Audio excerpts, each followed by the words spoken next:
Posted by you/illustrious book 613. This is a throwaway account because I'm so annoyed and need to vent. This will be a lot, so I'm sorry in advance. I, 28F, had been together with my husband, 27M, for nearly 10 years. We got married at 21, had our first son a year later, followed by our daughter 3 years after that. I built my whole life around my family. We had good jobs, he worked full-time, I worked from home, we had a nice home in a great neighborhood, and we put our children in good schools. We also had a successful business on the side. I thought we did everything right. My best friend, since middle school, lived close by. We had our daughters around the same time, and we'd have playdates all the time. We leaned on each other a lot. I supported her when she was dealing with issues with her daughter's deadbeat father and got her in contact with a good lawyer. She supported me when I was recovering from my traumatic second birth and the depression that followed. We leaned on each other for everything. 10 months ago, I found out I was pregnant for the third time. I was really uneasy about it because of my traumatic experience the second time. My husband and I had both agreed we were done after our 2 children. I considered termination, but my husband insisted we keep the baby. I was still uneasy about the pregnancy and borderline miserable for the next 6 months. I was diagnosed with hyperemesis gravidarum and was throwing up 20 times a day for 6 months straight. I lost a ton of weight, had to stop working, and was frequently hospitalized due to severe dehydration. My husband stood by me and showered me with attention, for which I was so grateful. He cut down his hours at work to take care of me, the house, and the kids. My best friend frequently came to our home to check on me and help with the house. By the time I hit 6 months, the hyperemesis gravidarum had decreased a lot, and I was almost back to myself. One night after a movie night with my family, my husband and I were getting ready for bed. He fell asleep right away, and I quickly checked on the kids before climbing into bed. His phone was vibrating like crazy, so out of genuine curiosity, I unlocked it. We used to do this a lot when we were younger, so I didn't think too much of it. I was already sitting in bed. I saw frantic spam messages from my friend. One of them said, "Please come over, I need you." Another said, "I know I shouldn't be messaging here, but I miss you, and come over when she's asleep." I think I sat there in a daze for nearly 5 minutes. I cried quietly, and suddenly, all my fatigue was gone. I scoured his phone looking for more. I found emails and DMs from them, even using apps like Kik2Message and pictures. But the worst part was finding out that my husband had left me in the hospital with my mother one time while he went back home, where my kids were being babysat by my friend, and got intimate with her in our bedroom, with our kids in the house. The next morning, I confronted him and kicked him out. I filed for separation shortly after. For the next 2 months, he begged for forgiveness, then shifted to complaining and insulting me, saying I wasn't letting him see his kids or stopping him from going to doctor appointments with me, which I was. Months earlier, we had planned who would be in the labor room, my mother and husband. When I was 35 weeks pregnant, he called, questioning the labor situation. By this point, he had moved in with my ex-friend shortly before the call. I told him no, and he got very angry. Many of my in-laws and family members told me to put our differences aside for the baby. I still said no.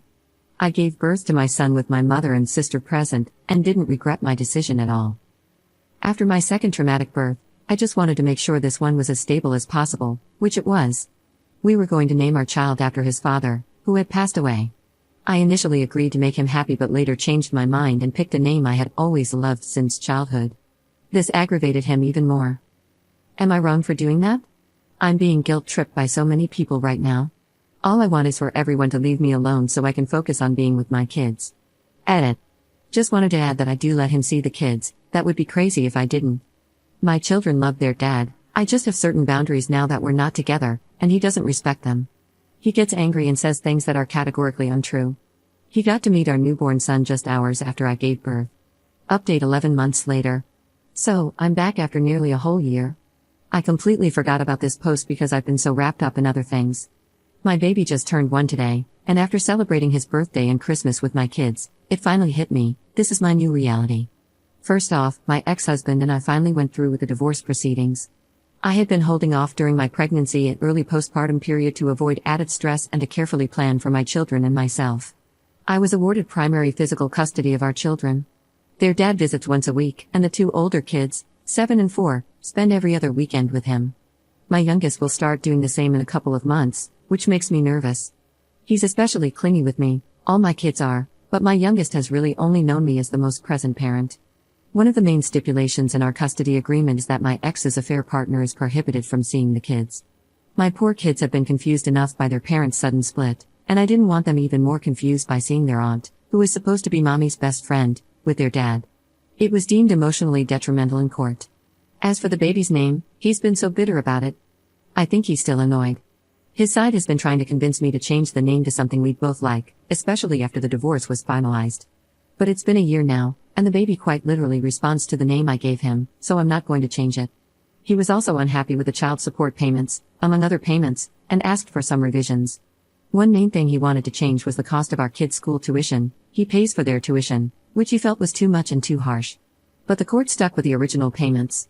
As for my ex-husband and ex-best friend, they continued dating. I found out that they had started seeing each other a month into my third pregnancy. They had actually slept together during my second pregnancy but didn't pursue a relationship then because, as they put it, they weren't ready to ruin things and didn't want to hurt anybody. My ex's side has been very supportive of their relationship, even inviting her to holiday gatherings like Thanksgiving or other family holidays. Because of this, my kids don't go to these events very often. After this whole fiasco, I'm coming to the realization that perhaps my ex's side never really liked me all that much. But that's okay. I eventually spoke with my ex-best friend to ask why they did it. She claimed that they were just friends but grew close while she was dealing with issues involving her deadbeat ex-boyfriend. Both of them insisted that my ex-husband just wanted to protect her, which supposedly turned into love. Hearing this hurt me a lot, but at the same time, I felt relieved to know the truth. When I sat with this information for a while, it stopped hurting. It made me realize that I didn't still love my ex-husband and could finally let go of him and their betrayal. They broke up a week ago. Apparently, it's just a break, though who knows. Although my kids go to their dad's house every other weekend, it has helped a lot with making time for myself. Obviously, I'm figuring out who I am without being a wife or mom all the time. In many ways, I find what happened to be a true blessing, which is why I'm no longer angry. As for me, I've been seeing someone. It hasn't been very long, nor is it that serious yet, but we get along great. Initially, my ex-husband made the whole situation difficult. He didn't want me to have any man, specifically, around the kids. Edit. I don't know how to update posts, so my apologies if this is wrong. This is likely the last update. I just wanted to check in to let everyone know I'm okay. Commenter. Good job, and never let that snake friend back into your life, even if she comes crawling back. Ops response. She claimed that I had not been the greatest friend to her at times during our very long friendship either. I felt like strangling her in that moment. I couldn't think of a single thing I had done wrong that could warrant her doing that to me. But it is what it is.